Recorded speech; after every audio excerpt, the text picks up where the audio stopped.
La disuasión nuclear ha sido durante décadas el seguro definitivo de las grandes potencias del mundo. Desde el inicio de la Guerra Fría, Washington, Londres y Moscú construyeron toda su doctrina militar alrededor de una sola regla inquebrantable: hacer creer al enemigo que tu arsenal nuclear es completamente intocable. Pero algo extraordinario acaba de suceder, algo que los analistas de defensa estudiarán durante décadas. Rusia, el país que posee el arsenal nuclear más grande del planeta, acaba de ver cómo armas convencionales ucranianas golpeaban instalaciones que consideraba absolutamente inalcanzables.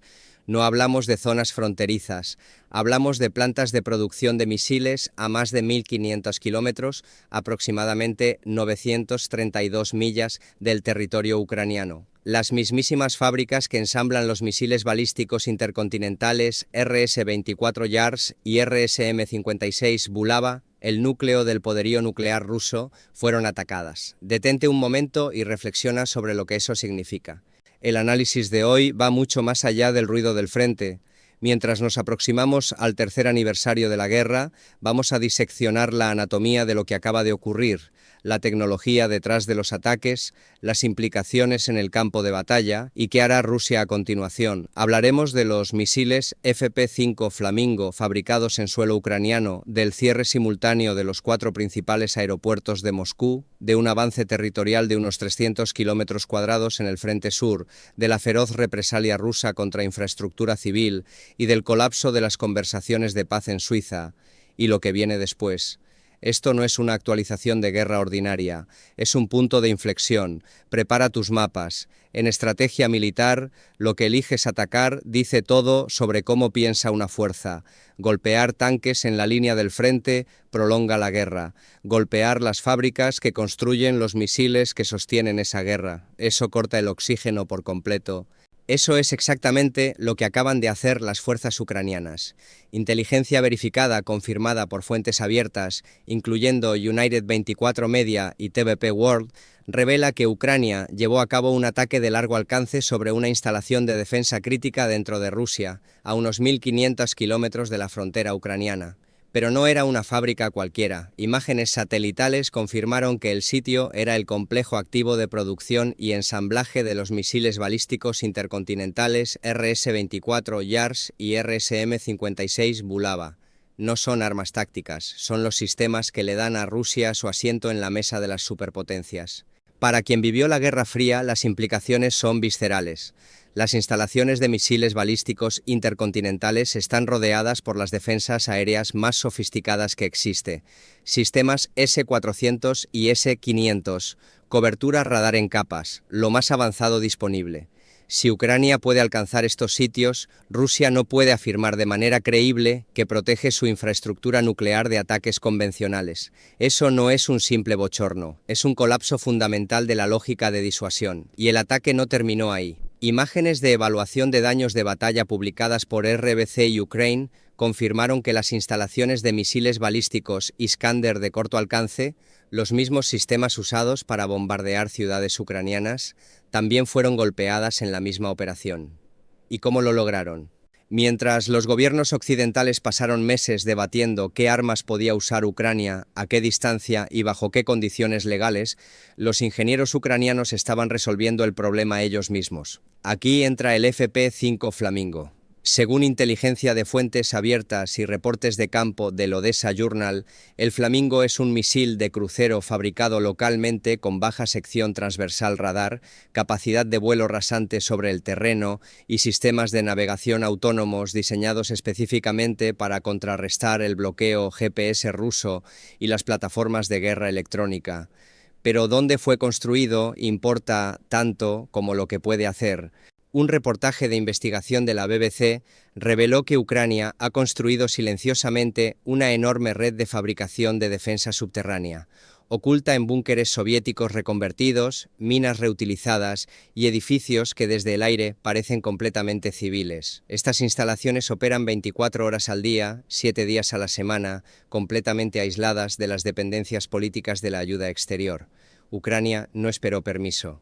Construyó su propio alcance estratégico. Imágenes satelitales de alta resolución compartidas por Military mostraron que un importante arsenal ruso perteneciente al GRAU, la principal dirección de misiles y artillería de Rusia, fue arrasado por los misiles Flamingo en la región de Volgogrado. Miles de toneladas de proyectiles de artillería, cohetes y municiones de precisión destruidos antes de llegar jamás al frente. Pero la operación no terminó con los ataques a fábricas. Mientras los misiles golpeaban líneas de producción en el interior profundo de Rusia, los drones se acercaban a Moscú. Los funcionarios rusos se vieron obligados a admitir públicamente que los 4 principales aeropuertos de la capital, Sheremetyevo, Domodedovo, Vnukovo y Shukovsky, fueron cerrados simultáneamente al tráfico aéreo civil. The Moscow Times informó que al menos 24 drones autónomos fueron rastreados dirigiéndose hacia la capital. Horas de espacio aéreo cerrado significan pérdidas financieras masivas para una economía ya estrangulada por sanciones, desvíos de carga, costos de combustible disparados y, quizás lo más importante, los moscovitas viendo la guerra llegar a su puerta. La narrativa del Kremlin de que la operación militar especial transcurre exactamente según lo planeado se volvió muy difícil de sostener con las sirenas sonando dentro de la circunvalación. Mientras tanto, Crimea también estaba bajo presión. Según Charter 97, ataques de drones ucranianos golpearon simultáneamente los principales aeródromos militares rusos en la península, y en Lugansk, ocupado por Rusia, depósitos estratégicos de combustible y los sistemas de defensa aérea que los protegían fueron destruidos con ataques de precisión. Piensa en el patrón por un momento. Producción de misiles detenida a 1.500 kilómetros, espacio aéreo de Moscú cerrado, aviación militar en Crimea en tierra, reservas de combustible en Lugansk ardiendo. Lo que estás viendo se llama inanición logística. Hay una pregunta que los historiadores militares hacen con frecuencia. ¿Cuál es la forma más eficiente de detener un tanque de combate? No es un misil de $1 millón, es la falta de combustible. Un vehículo blindado de 40 toneladas sin gasolina es simplemente un búnker de metal que no se mueve. Cuando la infantería pierde el apoyo blindado, incluso las líneas defensivas que tardaron años en construirse comienzan a ceder. Eso no es especulación, eso es lo que sucedió. Según reportes de campo de Charter 97, unidades aerotransportadas de élite ucranianas lanzaron un contraataque concentrado en el frente sur mientras la retaguardia rusa todavía absorbía explosiones. El resultado fue un avance territorial que raramente ocurre en la guerra de desgaste moderna. El presidente Zelensky confirmó en una declaración a la AFP que las fuerzas ucranianas liberaron aproximadamente 300 kilómetros cuadrados, alrededor de 115 millas cuadradas, de la ocupación rusa. En un conflicto definido por avances de un solo dígito de kilómetros durante meses de combate agotador, 300 kilómetros cuadrados representa algo significativo. Evidencia de brechas reales en las líneas defensivas Surovikin y de infantería rusa retirándose sin apoyo logístico. ¿Y qué hace un régimen cuando sus fábricas arden, su capital escucha sirenas y pierde terreno en el sur? La historia militar tiene una respuesta clara: arremete contra civiles. Esto no es análisis, es un patrón documentado. Los cohetes UP-2 de Hitler apuntando a Londres en la Segunda Guerra Mundial no tenían ningún valor militar significativo. Eran actos de terror lanzados por un régimen que se había quedado sin opciones legítimas. Rusia siguió el mismo guión. Mientras se aproximaba el aniversario de la guerra, Kiev fue golpeada con una andanada masiva de misiles, sin instalaciones militares como objetivo, sin objetivos tácticos, solo infraestructura energética, zonas residenciales y vidas civiles. Lanzar misiles de crucero irreemplazables contra edificios de apartamentos mientras tus propias fábricas de misiles balísticos son demolidas desde 1.500 kilómetros de distancia no es estrategia. Es bancarrota estratégica con un número de víctimas. La crisis más profunda del Kremlin no está en el campo de batalla ni en el cielo, está en la mesa de negociación y dentro del colapso demográfico de la propia Rusia. Las conversaciones de paz en Suiza terminaron exactamente como predijeron los analistas más cautelosos. The Moscow Times describió las sesiones como duras pero profesionales, lo que en lenguaje diplomático significa que ambas partes presentaron posiciones maximalistas y ninguna cedió ni un milímetro. Rusia quería recuperar en la mesa lo que perdió en el campo de batalla. Ucrania, envalentonada por el alcance demostrado de sus armas domésticas, se negó a intercambiar soberanía por ópticas de alto al fuego.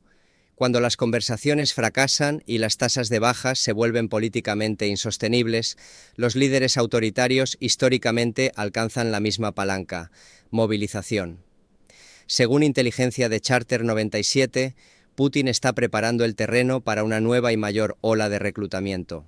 La primera ola de movilización obligó a cientos de miles de rusos educados a cruzar la frontera y consumió reclutas en asaltos masivos mal equipados. Una segunda ola enfrenta los mismos problemas, más una fuerza aérea cada vez más incapaz de operar sobre su propio territorio, una flota del Mar Negro ya degradada y bases en Crimea bajo fuego regular. Esto ya no es estrategia militar. Es un régimen canibalizando su propio futuro para evitar admitir lo que el campo de batalla ya refleja. Retrocedamos y veamos el panorama completo. Lo que ocurrió en estos últimos días representa un punto de inflexión genuino en la guerra moderna. La distancia ya no garantiza seguridad. La idea de que 1.500 kilómetros de territorio ruso crean un buffer protector ha sido demolida. No por armas de la OTAN, sino por misiles diseñados y construidos en sótanos ucranianos.